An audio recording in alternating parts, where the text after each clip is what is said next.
Again welcome back to सुबह सवेरे पाकिस्तान। नाजरीन, दुनिया भर में आज आयोडीन की कमी से आगाही का दिन मनाया जा रहा है और इस दिन को मनाने का मकसद लोगों को आयोडीन की अहमियत से मुतालिक आगाही फ्राहम करना है। तिबी माहिरीन ये कहते हैं कि आयोडीन इंसानी खुराक का एक अहम जुज़ है। बिल्कुल ऐसा ही है, और जिसकी कमी से इंसानी दिमाग और जिस्म की नशोनुमा जो है वो मुतासर हो रही होती है। आयोडीन इंसानी खुराक का एक अहम मादनी जुज़ है जो बहुत ही कम मिकदार में यौमिया बुनियादों पर इंसानी जिस्म को दरकार होता है, और ये ना ही कुदरती तौर पर जिस्म में बन रहा होता है ना ही ज़ख़ीरा होता है, ये माहिरीन कहते हैं। इसलिए इसे नमक के साथ मिलाकर इंसानी जिस्म को फराहम किया जा रहा है। बिल्कुल ऐसे ही है। माहिरीन तिब जो हैं वो ये कहते हैं कि जिस्म में आयोडीन की कमी के बायस इंसानी दिमाग, जिस्म की नशोनुमा जो है वो भी मुतासर होती है। आयोडीन की कमी पूरी करने के लिए वो कहते हैं कि मछली खाएं, अंडों का इस्तेमाल करें, समंदरी और दीगर ग़िज़ाओं का इस्तेमाल करें ताकि आपके अंदर आयोडीन की कमी ना हो पाए, क्योंकि जिस तरह हमजा कह रहे हैं कि ये आपके अंदर ना तो ज़हीरा होती है और ना ही कुदरती तौर पर आपके अंदर बन सकती है। तो इसलिए वो खुराक लें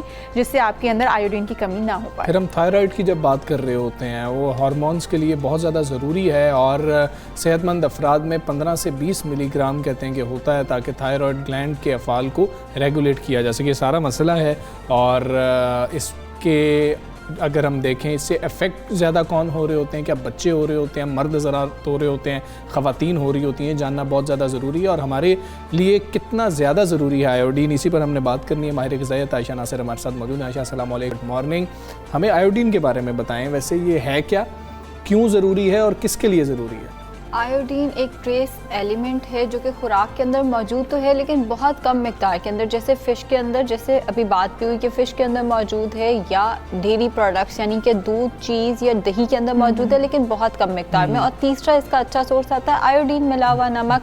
इसका काम ये है कि ये आपके थायराइड ग्लैंड की प्रॉपर फंक्शनिंग में हेल्प करता है। अगर आपका थायराइड ग्लैंड प्रॉपर फंक्शन नहीं करता तो उसके इंतहाई एडवर्स इफेक्ट्स हो सकते हैं। फॉर एग्जांपल, सबसे पहले तो आपका मेटाबॉलिज्म इफेक्ट हो जाता है, जिसकी वजह से ओबेसिटी या इंसान के अंडरवेट होने का डर होता है। थायराइड की वजह से अगर आपका थायराइड सही काम नहीं कर रहा, बहुत सारे ख़वातीन में स्पेशली और बच्चों में स्पेशली बहुत सारे मसले शुरू हो जाते हैं। हाथों पे बगैर वजह के पसीना आना, पाँव पे पसीना आना, ठंडे पसीनों का बेवक्त आ जाना, झुरझुरी रहना, थकावट रहना, हर वक्त अपने आप को लो फील करना, ये आयोडीन की कमी की अलामात या थायराइड ग्लैंड के प्रॉपर ना फंक्शन ना करने की अलामात हैं। अब जो इसकी विजिबल अलामत आती है वो आती है यहाँ पे ग्वाइटर, यानी जिसे कहते हैं गिल्लड़ का बन जाना, जो कि एस्थेटिकली भी अच्छा नहीं लगता और कोई भी नहीं चाहेगा कि एक तो उनका थायराइड ग्लैंड प्रॉपर काम नहीं कर रहा, ऊपर से वो यहाँ से जो प्रॉपर जो गिल्लड़ है वो बन जाता है, जो कि अच्छा भी नहीं लग रहा। ये किस स्टेज पर जाके बन जाता है? जब बहुत ज़्यादा कमी हो जाती है आपकी बॉडी में, क्योंकि बच्चों में डिजीनेस या फिर आप लेजीनेस तो हम देखने में हमें आती है कि बच्चे बहुत ही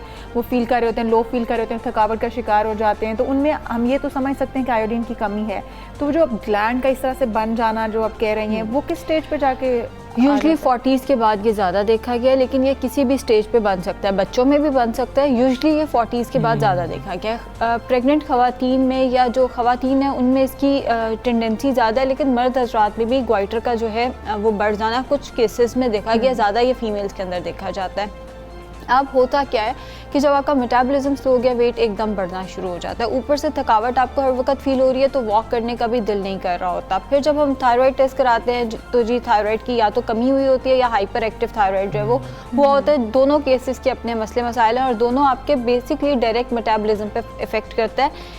एक हार्मोन डिस्टर्ब होता नहीं है कि सारे हार्मोन्स आपके डिस्टर्ब होना शुरू हो जाते हैं। और इंसान की पूरी बॉडी पे अगर मुझे लगता है ना, सबसे इम्पॉर्टेंट चीज़ जो एक इंसान की काम करनी चाहिए वो उसके हार्मोन्स है। मुझे ये लगता है कि वो इंसान को कहीं ना कहीं चला रहे होते हैं, कई काम करने चाहिए, कई चीज़ों की आप ये कह सकते हैं, कई सेल्स की प्रॉपर फंक्शनिंग के लिए, कई हमारे बहुत सारे कामों के लिए जो है हमारे हार्मोन्स जो है वो सबसे ज़्यादा इंपॉर्टेंट होते हैं। अब हार्मोन्स जब इंसान के डिस्टर्ब हो जाते हैं, चिड़चिड़ापन आ जाता है, मिजाज में अजीब सी एक आप कह सकते हैं तनाव सा, बिल्कुल एक एंगर का जो है वो मसला इंसान में शुरू हो जाता है। अब इसका गलतियाँ क्या होती हैं जिसकी वजह से आयोडीन की कमी होती है? सबसे पहले तो ये कि मार्केट में आयोडीन मिला नमक आता है। हम लोग सुनते बचपन से आ रहे हैं, बचपन से जो लोग टीवी देख रहे हैं, हमारी जनरेशन, हमें पता है आयोडीन मिला नमक इस्तेमाल करें, आयोडीन मिला नमक इस्तेमाल करें। जो चीज़ फैशन में आती है ना, हम लोग उसकी तरफ जाते हैं। जैसे कि pink salt, pink salt fashion में आया, हर घर में पिंक सॉल्ट का इस्तेमाल, हम तो इस्तेमाल ही जी पिंक सॉल्ट कर रहे हैं। अब उससे होगा क्या, आयोडीन की कमी भी, पिंक सॉल्ट फोर्टिफाइड थोड़ी है, उसके अंदर आयोडीन शामिल थोड़ी किया गया है। अगर आपको बहुत ज़्यादा डाइटिंग करनी है, आपको बहुत कीटो का शौक आया है या कोई मसला है, या इवन मैं भी पिंक सॉल्ट रिकमेंड करती हूँ जब ब्लड प्रेशर का मसला होता है। अगर पिंक सॉल्ट आपको रिकमेंड किया गया है तो आपने इस्तेमाल करना है। आपने अपने घर के बच्चों को, अपने घर के दीगर अफराद को पिंक सॉल्ट का इस्तेमाल हरगिज़ नहीं कराना है। उसकी वजह से आयोडीन की कमी बहुत ज़्यादा बढ़ती जा रही है, और बच्चों में जब आयोडीन की कमी बढ़ जाती है उनका कद रुक जाता है। हाइट जो है अगर आपके बच्चे की रुक गई है तो एक दफ़ा उसका थायराइड का टेस्ट ज़रूर करा लें। मोस्ट प्रोबेबली वो थायराइड की जाती या कमी की वजह से मेटाबॉलिज्म भी काम नहीं करेगा, भूख उस तरह से नहीं लगेगी, बच्चे की ग्रोथ उस तरह से रुक जाएगी। एग्जैक्टली। और सिर्फ हाइट तो वो चीज़ है ना जो आपको नज़र आ रही है, उनके ब्रेन फंक्शनिंग भी रुक जाती है। प्रेग्नेंट फीमेल्स में अगर थायराइड का मसला आ जाता है तो उनकी पूरी जो प्रेगनेंसी है वो बहुत ज़्यादा कॉम्प्लिकेटेड हो जाती है। एक आम खातून में अगर मसला आ जाता है तो इनफर्टिलिटी शुरू हो जाती है। भाई इनफर्टिलिटी हो रही है, 100 हार्मोन्स हम और खिला रहे हैं। प्रेग्नेंट खातून को कैसे पता चलेगा कि उसमें आयोडीन की कमी हो चुकी है? क्या कोई टेस्ट करवाना चाहिए? थायराइड का टेस्ट जो है वो सबसे पहले रूल आउट कर देगा कि मसला चल क्या रहा है, और फिर दवाई होती है थायराइड। अच्छा, पाकिस्तान में आमतौर पर किया जाता है फौरी थायराइड का टेस्ट जिस वक्त अब बहुत अवेयरनेस आ गई है, टू बी ऑनेस्ट। लेकिन हमजा अभी भी मसला ये, हम टेस्ट पे नहीं ना लगाते हम लोग। हमें डॉक्टर ने कोई 20-25 हज़ार के टेस्ट लिख के दे दिए हैं, और मैं कुछ आवाम की भी बात समझती हूँ कि जिस बंदे की आमदनी मंथली 30 वो कहाँ 20-25 हज़ार के टेस्ट। लेकिन अगर टेस्ट वो नहीं भी करवाता, कुछ ऐसी अलामात जो वो अपनी बॉडी के अंदर फील करें, फीमेल्स या मेल, तो वो फिर तुक्का होगा। देखिए हाथों पे पसीना आना सबसे बड़ी अलामत होती है कि आपकी ठंड बहुत ज़्यादा है, दिसंबर का मौसम है, आपके हाथों पे पसीना आ रहा है, लेकिन कुछ लोगों को बगैर वजह के भी आ रहा होता है, तो वो कई मुख्तलिफ बीमारियों में की अलामात सेम हो सकती हैं। जैसे थकावट, आयरन की कमी भी हो सकती है, थायराइड की। वो एक असल मसला आ क्या रहा है वो तो। अच्छा, हम कंपैरिजन कर रहे हैं, पिंक सॉल्ट का कर रहे हैं और आयोडीन मिला जो हमें नमक मिल रहा है बाजार से, उसके कुछ नुकसानात भी तो होंगे कि लोग उसको अवॉइड करते हैं, आयोडीन मिले नमक को। उसके नुकसानात क्या हैं फिर? सबसे पहले तो ये वो ब्लड प्रेशर हाई कर सकते हैं। जिन लोगों में ब्लड प्रेशर का मसला आ रहा है, आयोडीन मिला नमक, हम उनका यूजुअली 40 के बाद जो है हम यूजुअली कह देते हैं कि आप अगर आपका ब्लड प्रेशर आया है तो आप आयोडीन मिला नमक इस्तेमाल ना करें, आप पिंक सॉल्ट पे स्विच करें। दूसरा, ये वाटर रिटेंशन की वजह बनता है। वाटर रिटेंशन की वजह बनने से मुराद ये है कि कई दफ़ा हम सो के उठते हैं, एवं ही मुँह सूजा होता है, मतलब एवं ही आपको लग रहा होता है, पफिनेस आई हुई है। रिंग का साइज़, मेरे केस में ये होता है कि रिंग का साइज़ जो है रात को और है और सुबह और है, वाटर रिटेंशन हुई होती है बॉडी के अंदर, जिससे आपके पूरी मेजरमेंट्स, कपड़ों की मेजरमेंट्स भी इवन जो है कई लोगों में। जैसे कल मैं एक शो पे बैठी हुई थी और वहाँ होस्ट मुझे बता रही थी कि सुबह जब वो सो के उठती हैं तो उनका 6 किलो वजन बढ़ जाता है। और वजह क्या बनती है, ज़रूर कोई वाटर रिटेंशन की क्या वजह बन रही है वो हमने अभी देखनी है। लेकिन ये जो आयोडीन मिला नमक है वो इस हद तक वाटर बॉडी के अंदर रिटेन कर सकता है। जो बंदा वेट लॉस का बहुत शौकीन है ना, वो कभी नहीं चाहेगा वो सुबह सो के उठे और 6 किलो 4 किलो वजन बढ़ा हो। उसको होगा कि मैं सुबह सो के उठूँ तो मेरा जहाँ 56 kg गिर जाए। बिल्कुल। अच्छा, अब हम ऐसा कर रहे हैं कि लोग हैं पिंक सॉल्ट की तरफ हैं। अगर पिंक सॉल्ट आप इस्तेमाल कर रहे हैं, आपकी 40 साल से ज़ायद उम्र है, आपको ब्लड प्रेशर का इशू है, लेकिन फिर भी हमें आयोडीन साथ चाहिए ही चाहिए है, फिर उनके लिए रिकमेंडेड ग़िज़ाएं कौन सी हैं? फ़िश का इस्तेमाल, सी फूड जितनी आप उसका इस्तेमाल कर सकते हैं। हमारे पास जो डेयरी प्रोडक्ट्स, ये 2 ही सोर्सेज हैं हमारे पास आयोडीन के। आयोडीन हमें बहुत ज़्यादा चाहिए भी नहीं होता, 120 mcg एक अडल्ट को चाहिए होता है, जो कि बहुत ज़्यादा नहीं है, लेकिन हम 120 mcg भी कई दफ़ा एब्जॉर्ब नहीं कर पा रहे होते। हमजा, आपने एक पीस खाया फ़िश का, मैंने एक खाया, दोनों में एब्जॉर्प्शन डिफरेंट होगी।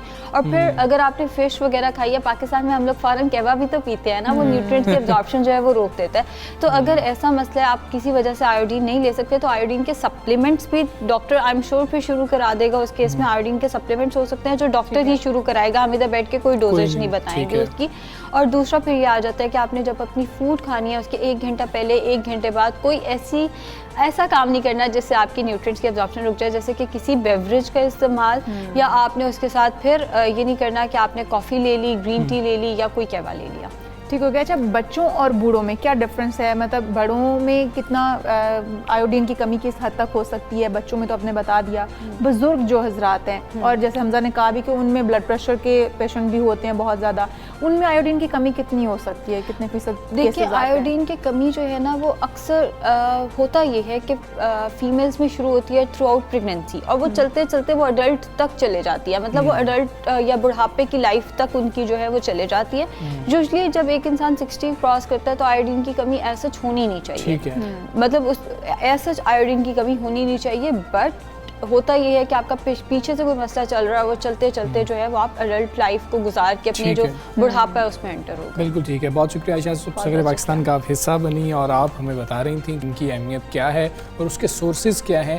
तो देखिए जी, सारी गुफ्तगू आपने सुनी है, बहुत ज़्यादा ज़रूरी है, खुसूसी तौर पर बच्चों के लिए, प्रेगनेंट लेडीज़ के लिए ये बहुत इंपॉर्टेंट है। और लाजमी तौर पर अगर आपको इस पर शक है तो टेस्ट करवा लेना चाहिए, वरना तुक्का ही होगा। तो तुक्का तो हमने लगाना नहीं है। तो आगे चलते हैं कि जी कि हमारा वर्ल्ड कप में तुक्का लगने जा रहा है या वाकई हमारी तैयारी अच्छी है, क्योंकि पहला मैच हम जीत गए थे वार्म अप वेस्ट इंडीज से, दूसरा कल साउथ अफ्रीका से हम अच्छा स्कोर करके भी हार गए हैं, डिफेंड नहीं कर सके। और आईसीसी T20 वर्ल्ड कप जैसे जैसे आगे बढ़ रहा है तो लोगों का जोशो खरोश भी बढ़ता चला जा रहा है। वार्म अप मैचेस जो हैं वो दिलचस्प मुकाबले उनके जारी हैं।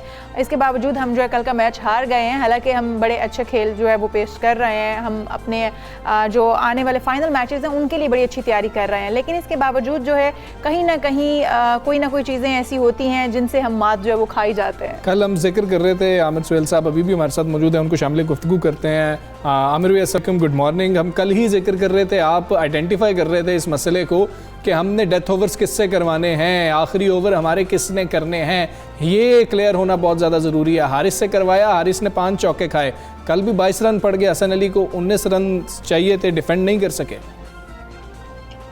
देखिए, प्रॉब्लम तो है, लेकिन हमें कोई इस हार से इतना ज़्यादा परेशान नहीं होना चाहिए। और उसकी वजह यह है कि आपने क्लियरली देखा होगा कि जो बॉलर्स यूज़ किए कल, ना हफीज़ ने बॉलिंग की, ना शुएब मलिक ने बॉलिंग की, और पाकिस्तान का मेरा ख्याल है एम्फेसिस यही था कि वो कोशिश कर रहे थे ये जानने की कि कौन से बॉलर जो हैं वो आखिरी ओवर कर सकते हैं। देखिए, आपने ट्राई किया, हारिस रऊफ को उनको मार पड़ी, कल हसन अली को भी आपने ट्राई किया। सो वो ट्राई आउट यही कर रहे हैं कि कौन से बॉलर्स ऐसे हैं जिनके ऊपर हम लोग बड़े मैचेस में रिलाई कर सकते हैं। सो आई थिंक ये प्रैक्टिस ही कर रहे थे और ये जानने की कोशिश कर रहे थे कि कौन आखिरी ओवर करेंगे। और उसमें मैं समझता हूँ कि हार के ऊपर इतना ज़्यादा कुछ परेशान होने की ज़रूरत नहीं है। पाकिस्तान की बैटिंग लाइनअप जो है वो अच्छी चीज़ है कि वो चल रही है, वो रन्स ऑन द बोर्ड आ गए। आई थिंक बॉलिंग जो है वो ठीक हो जाएंगे। सही। आमिर साहब, बाबर आजम और रिजवान भी देखें तो कोई लंबी इनिंग्स नहीं खेल सके हैं, क्या वजह थी कि हमने जो टारगेट दिया था वो कम दिया था, या फिर हमारे बॉलर्स जो हैं वो उसका दिफा ही नहीं कर सके जो टारगेट दिया था? देखिए, पिच तो मुझे लग रहा है कि काफी अच्छी थी, जिसकी वजह से हाई स्कोरिंग मैच हुआ। आपको यहाँ पे साउथ अफ्रीका को क्रेडिट देना होगा कि उन्होंने बहुत जबरदस्त क्रिकेट खेली। 2 आउट होने के बावजूद उन्होंने एक बड़ी पार्टनरशिप की, कप्तान ने जिम्मेदारी से खेला, आराम आराम से खेलते रहे दोनों प्लेयर, मैच को 15 ओवर तक लेके गए। उसके बाद उन्होंने जो है खुल के जो है बॉलर्स को टेक ऑन करना शुरू किया। और हमें भी जो है अपनी क्रिकेट जो है वो समझदारी से खेलनी होगी। प्रॉब्लम यही है कि आपके साथ मसला होता है, जिस दिन बैटिंग चलती है उस दिन आपकी बॉलिंग नहीं चलती, जिस दिन बॉलिंग चलती है उस दिन बैटिंग नहीं चलती। लेकिन आप वर्ल्ड कप में आ गए, अभी तक आपको ये नहीं पता कि कौन से बॉलर्स आखिरी ओवर करेंगे, कौन से bowler middle of the innings आके बॉल करेंगे। सो अभी तक आप जो है वो एक्सपेरिमेंटल स्टेज से गुजर रहे हैं। लेकिन लेट्स होप कि कल मैच के बाद ये सारे बैठे होंगे और इन्होंने अपनी थिंकिंग को क्लियर किया होगा और अगले मैच के लिए ये ज़बरदस्त तैयारी के साथ इंडिया के खिलाफ मैदान में उतरेंगे। बिल्कुल ठीक है। आमिर भाई, शादाब के हवाले से थोड़ी सी डिस्कशन कर लेते हैं कि शादाब को हम कुछ अरसे से देख रहे हैं ऑफ कलर हैं, वो परफॉर्म नहीं कर पा रहे हैं। चैम्पियंस ट्रॉफी का जो उनका स्पेल था और उससे पहले बड़ी तारीफ होती रही, लेकिन कुछ अरसे से जब से वो ख़ासतौर पर नायब कप्तान बने हैं, कोई परफॉर्मेंस अच्छी नहीं है। अभी भी कल भी देख लें तो कुछ बेहतर बॉलिंग नहीं कर सके हैं। बैटिंग भी हसन अली से नीचे ही बनती थी उनकी, क्योंकि जो जगह थी उस वक्त हसन अली के छक्के ही चाहिए थे, एक लग भी गया था। शादाब की आप शमूलियत कैसी देख रहे हैं टीम में? खैर ऑप्शन भी नहीं है, उस्मान कादिर भी हमारे पास मौजूद नहीं है, वो रिजर्व्स में है। देखिए ये काफी अरसे से उनकी बॉलिंग जो है वो इतनी ज्यादा इफेक्टिव नहीं रही, और मैं यही चीज को काफी अरसे से स्ट्रेस कर रहा हूँ कि हमारे पास प्लेयर बनाने वाले लोग नहीं है, और अगर कोई प्लेयर जो है वो स्ट्रगल कर रहा है तो उसकी स्ट्रगल को कम करने के लिए उसको गाइडेंस सही तरीके से नहीं मिल रही। सो मैं काफी अरसे से यही कहता आ रहा हूँ कि आपको अपने कोचेस को रिफ्रेशर कोर्सेज करवाने हैं, आपने उनकी कैपेसिटी बिल्डिंग करनी है ताकि वो प्लेयरों को अच्छी तरह गाइड कर सके। अब देखिए इतना लंबा अरसा गुजर चुका है शादाब का, अभी तक वो अपनी बॉलिंग की वो वाली फॉर्म हासिल नहीं कर सके, तो ये एक लम्हा किया है और हमें इसके ऊपर जो है वो बहुत ज्यादा जो है गौर करने की जरूरत है। हम ठीक है पाकिस्तान टीम के ऊपर बड़ा फोकस करते हैं, लेकिन जो प्लेयर बनाने वाले हैं उनके ऊपर अब फोकस बहुत ज्यादा जरूरी है। आमिर साहब हम देखें तो जनूबी अफ्रीका की बैटिंग लाइन बहुत मजबूत रही, बहुत अच्छा उन्होंने बैटिंग की। भारत की इससे भी ज़्यादा मजबूत है, उनके जो बल्लेबाज वो जो बैट्समैन हैं वो इससे ज़्यादा अच्छे हैं। तो क्या हमारे बॉलर्स को क्या हिकमत अमली अपनानी चाहिए कि जो भारतीय क्रिकेटर्स हैं वो हमारे सामने खड़े ना हो पाएं? देखिए एक तो जो करने की कोशिश है आपने जो है वो इस सोच के साथ जाना है कि हमने प्लेयरों को आउट करना है, और हमने इस माइंडसेट के साथ नहीं जाना कि हमने जो है वो मार से बचना। अगर हम लोग मार से बचने के एटीट्यूड के साथ जाएंगे तो आपको और ज्यादा मार पड़ेगी। आपने जो बेसिक्स हैं गेम के, जो डिसिप्लिन है वो करने हैं, आपने अच्छी लाइन और लेंथ के ऊपर बॉल करनी है, कोशिश ये करनी है कि आपका गेंद हवा में मूव करे। आप देखें कि इवन ओमान के बॉलर्स, अगर आप दूसरे बॉलर की बात करें, नया बॉल सारे स्विंग कर रहे हैं, और अगर हमारे बॉलर नया बॉल स्विंग करते हैं तो बहुत ज्यादा मुश्किलात लेके आएंगे डेफिनेटली। ठीक है। अच्छा आमिर भाई, एक अच्छी बात यह है कि फ़खर जमान चल रहे हैं और तीसरे नंबर पर चल रहे हैं। हमें नंबर बदलने की ज़रूरत है कि फ़खर को थोड़ा सा अगर ऊपर ले जाएं, एक बंदा ऊपर से नीचे थोड़ा सा सेक्रीफाइस करे आ जाए, या नहीं तीसरे नंबर पर चल रहे हैं, जब स्पिनर आ रहे होते हैं उस वक्त भी अच्छे छक्के मार रहे हैं तो पोजीशन ठीक है, सूट करती है?